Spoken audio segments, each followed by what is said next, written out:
నరపుత్రుడా, ఈ లోయలో ఏం కనిపిస్తున్నాయి నీకు అని అడిగాడు. అడిగితే ఆయన అన్నాడు, ప్రభువా, ఎండిపోయి ఉన్న ఎముకలు కనబడుతున్నాయి అన్నాడు.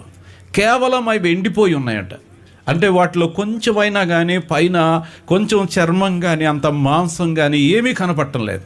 పూర్తిగా వాడిపోయి ఉన్నాయి, నిర్జీవంగా పడిపోయి ఉన్నాయి, ఎక్కడికక్కడ చిన్నాభిన్నమైపోయినాయి, చెదరగొట్టబడ్డాయి. ఎవరో నరికేసి, ఎవరో వాటన్నిటిని తునాతునకలు చేసి సమస్తం పనికిరానట్టుగా ఇసిరి పారేసినట్టు అయిపోయిన ఎముకలన్నీ. ఇశ్రాయేలీలు ఇలాగున్నారని, యూదా ప్రజలు అలాగ అయిపోయారని ప్రభు అయిన దేవుడు హెస్కేల్కి ఆ దర్శనం చూపించి ఆయన ఒక మంచి సందేశాన్ని ఇశ్రాయేలు ప్రజలకు ఇచ్చాడు.